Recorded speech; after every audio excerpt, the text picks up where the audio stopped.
Diqqət! Meyxanaçı Balaəli yenə gündəmi silkələdi.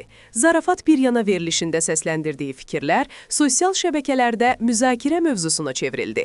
Çin, Kitay, dünya brendləri və Gucci ilə bağlı dedikləri studiyada gülüş doğursa da, ictimaiyyətdə ciddi reaksiyalara səbəb oldu. Balaəli nə demək istədi? Doğrudanmı Çin başqa, Kitay başqadır? İndi videonu sonadək izləyin.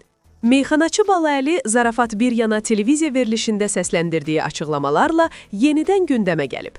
Axşam.az xəbər verir ki, meyxanaçı gələcək planlarından danışaraq öz geyim brendini yaratmaq istədiyini açıqlayıb.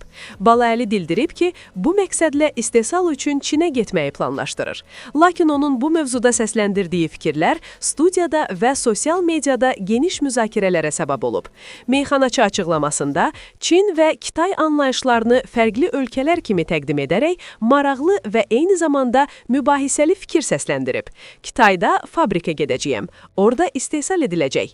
Çin ayrıdır, Kitay ayrı. Yaponiya, Koreya, Çin, hamısı Kitaydır. Xəritəyə baxın. Bu sözlər studiyada gülüş doğursa da, sosial şəbəkə istifadəçiləri arasında təəccüb və tənqid ilə qarşılanıb. Balaəli bununla kifayətlənməyərək dünya brendləri ilə bağlı da qalmaqallı müqayisə aparıb. O, məşhur Gucci brendi haqqında belə deyib. Gucci aşağı səviyyəli brenddir. Hamı onu ala bilər. Bu açıqlama veriliş iştirakçılarını güldürsə də, lüks brendlər və moda sahəsi ilə maraqlananlar arasında ciddi müzakirələrə yol açıb. Hazırda Balaəlinin bu fikirləri sosial mediada sürətlə yayılmaqda davam edir və istifadəçilər onun dediklərinin zarafat, yoxsa ciddi fikir olduğu barədə fikir ayrılığı yaşayır. Sizcə Balaəli zarafat edirdi, yoxsa doğrudan belə düşünür?